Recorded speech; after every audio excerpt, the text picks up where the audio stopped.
The story of Tidmarsh Farm continues as Mass Audobon has completed its purchase of the 500-acre wildlife sanctuary property. At PCN, we've been covering this story for the better part of the past 2 years. Now, rather than drive to the Bartlett Road entrance to the property, we were able to access the trails from the new entrance at 60 Beaver Dam Road. Drivers traveling along Beaver Dam Road lately may have noticed a few new signs that have popped up along the shoulder. For those who recognize the names on the signs, they are a sight for sore eyes because they all lead here, the parking area for the trailhead of the Tidmarsh and Mass Audobon Wildlife Sanctuary.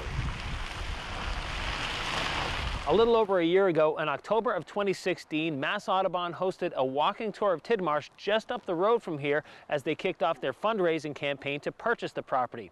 Well, now that purchase is official, and just on the other end of this trail is a pretty big celebration. I think I'll head across and see how things are shaping up. It only seemed fitting that on the night that Mass Audobon was celebrating its latest acquisition, we were having some of the nicest weather we'd ever encountered on this property. And we've encountered all kinds of weather. There was the unseasonably warm but foggy and drizzly time in December of 2015, sunny but cold and windy in March of 2016, and rainy and cool in October later that year. This time around, in mid-October of 2017, most in attendance would agree that the weather was just about perfect. On hand were many of the people that made this transition possible, from the engineers to scientists, researchers, volunteers, and donors. We are thanking our donors and our closest friends right now, so it's giving them a chance to see everything before we open it to the public.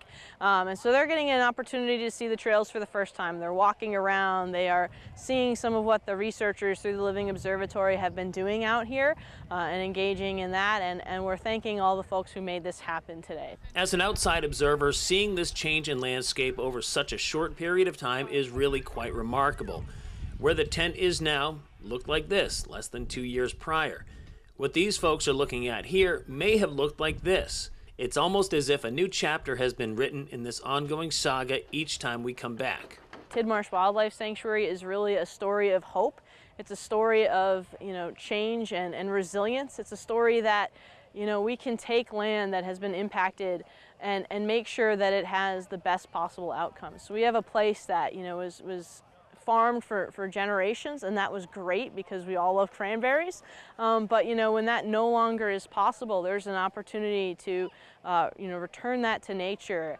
And so it's a really neat place where you had scientists and researchers figure out what happened in terms of what used to be here, and figure out where the natural stream beds are, and figure out where the natural ponds were, and build that. And now the wildlife is returning. The herring and the eel are coming up the river. The birds are coming back.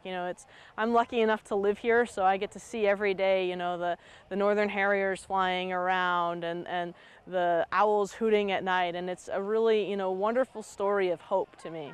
It should also be noted that the trails aren't officially open to the public just yet, but should be by sometime in mid-November. Reporting from South Plymouth, I'm Brian Sullivan for PCN.